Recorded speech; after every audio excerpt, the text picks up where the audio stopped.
Hi, I'm Ashley Paddock. And I'm Melinda Rose, and this is Light Matters for June 29th, 2011.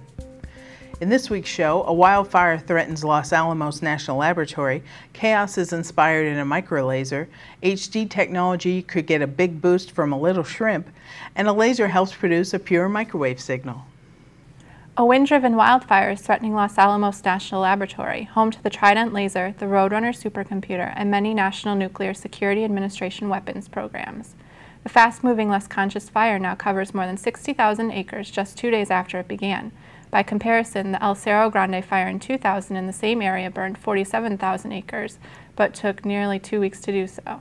The city of Los Alamos is under a mandatory evacuation. As of the afternoon of June 27th, a small spot fire that started in a remote area of the National Laboratory had been contained by fire crews, but none of its facilities faced immediate threat. The lab is closed through at least June 29th to all but essential personnel. Lab officials say all radioactive and hazardous material is accounted for and protected.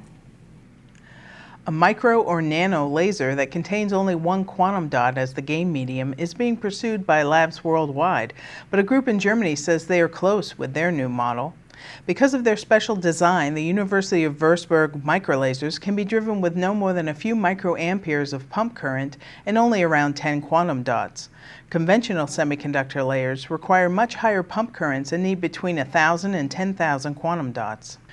Using a mirror to continually send some of the emitted light back into the microlaser, the light emission process was thrown off kilter, prompting the device to emit a chaotic pulse sequence of photons in which each light pulse contained around 100 photons. This chaos might be used in future optical amplifiers and switches that provide a new secure form of data transmission. Experiments are being prepared to synchronize two lasers into having just one photon moving back and forth, and also for the laser to work at room temperature instead of in the cryogenic range. Inspired by the eye of the peacock mantis shrimp, a waveplate has been developed that could improve CD, DVD, Blu-ray, and holographic technology, creating even higher definition and larger storage density.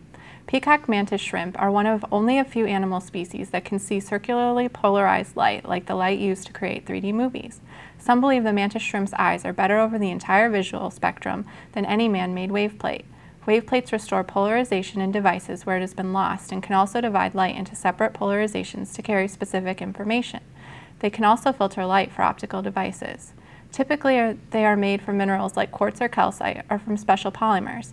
In some cases, to create the range and transparency required, two different materials are stacked or joined, but this type of construction sometimes comes apart at the seams. The new wave plate consists of a layer of slanted nanorods sandwiched between two layers of upright nanorods.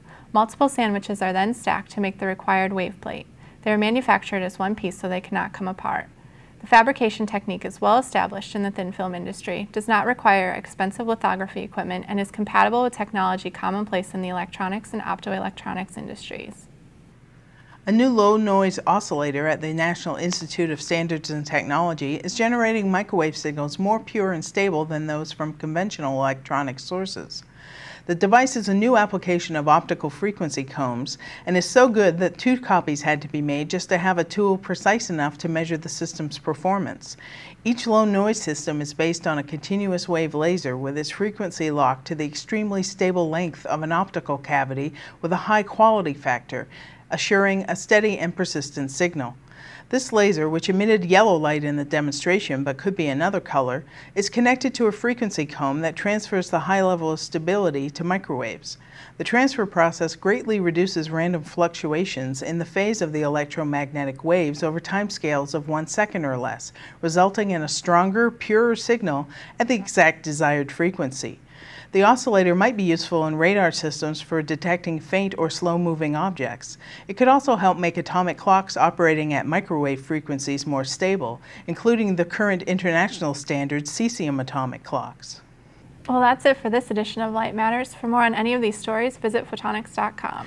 We hope you'll share Light Matters, and you'll find the icons to do so at the bottom of this player. We'd like to hear from you. Please send your questions or comments to lightmatters@photonics.com. You can also follow Photonics Media on Facebook and Twitter.